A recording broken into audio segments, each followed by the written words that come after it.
গণতান্ত্রিক সরকার গঠনে বছরের পর বছর চলমান আন্দোলনের অবসান আশা করেন বিএনপির স্থায়ী কমিটির সদস্য নজরুল ইসলাম খান।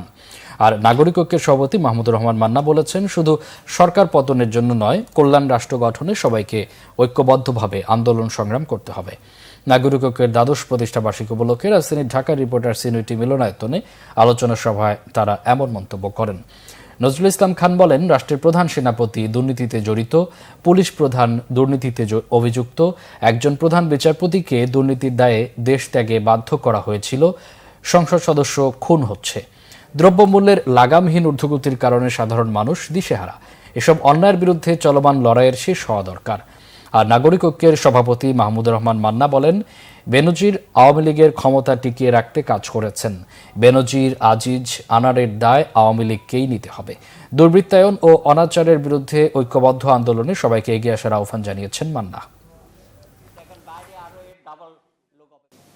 কত আর মানুষ এই দেশের মানুষকে ন্যূনতম মৌলিক সব অধিকারের জন্য লড়াই করতে হবে, জীবন দিতে হবে।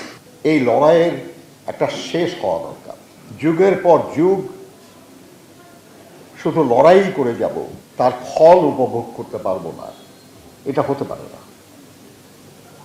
কিন্তু আমরা মুক্তিযুদ্ধ করেছি, তার সুফল ভোগ করেছে এমন সব মানুষরা যারা ধারে কাছে ছিল না মুক্তিযুদ্ধে। আওয়ামী লীগ আজ সর্বভাবে সর্বাংশে বিধ্বস্ত। আওয়ামী লীগের ঘুরে দাঁড়াবার ক্ষমতা নেই। আওয়ামী লীগ কেবলমাত্র সিন্দাবাদের দৈত্যের মতো আপনার ঘাড়ের উপরে চড়েই থাকবে।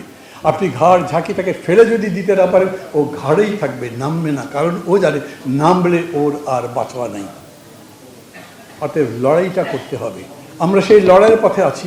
আমি সরকারের এই কাহিনী সম্পর্কে বিস্তারিত বলতে যাচ্ছি না, এই কারণে যে এগুলো এখন সবাই জানে।